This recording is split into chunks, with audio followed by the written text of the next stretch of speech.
Jadi kisah yang akan aku bawakan malam ini dikirim sama Wawa aku yang bernama Ninis dari Bandung. Halo Ninis. Nah sebenarnya Wak Ninis ini bukan orang yang bisa melihat sosok gaib secara langsung gitu loh. Melainkan dia ini hanya bisa merasakan kehadiran mereka-mereka ini. Dan sejak kecil sampai dewasa Wak Ninis ini belum pernah tuh mengalami gangguan yang memang ekstrim-ekstrim kali gitu. Ya cuma sebatas merinding-merinding aja lah kayak biasanya, tidak sampai yang bisa dinampakin langsung tuh. Nah hingga akhirnya pada tahun 2022 kemarin Wak Ninis ini mulai mengalami serangkaian teror mengerikan yang tidak pernah bisa dia lupakan seumur hidupnya. Teror yang dialami sama Ninis ini dimulai pada bulan Agustus tahun 2022 kemarin.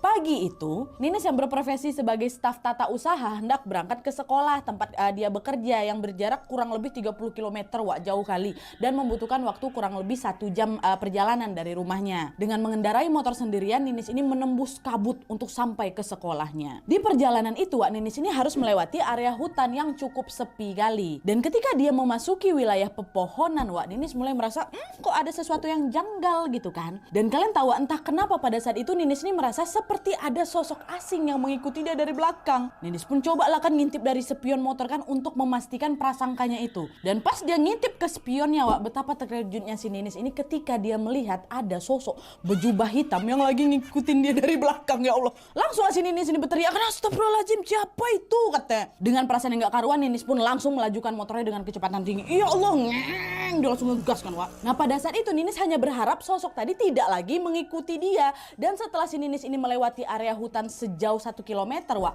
alhamdulillahnya sosok berjubah hitam di belakang tadi mendadak menghilang nih. Ninis pun kembali lagi mengendarai sepeda motornya dengan kecepatan normal hingga dia sampai ke sekolah tempat dia bekerja. Nah setelah dia menyaksikan sosok berjubah hitam di perjalanan tadi, Wak, sebenarnya Ninis ini udah mulai ngerasa was-was lah. Tapi untungnya sisa hari itu berjalan dengan lancar seperti hari-hari biasanya.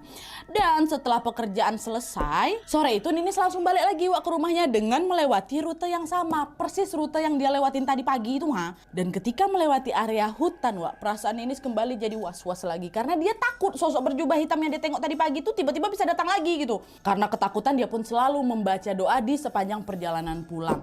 Dan untungnya pula, Wak, kekhawatiran si Ninis ini ternyata tidak terjadi gegara sosok berjubah hitam yang ngikutin dia tadi pagi itu nggak muncul waktu dia balik. Dan hari itu Ninis pun bisa pulang ke rumah tanpa mengalami gangguan apapun.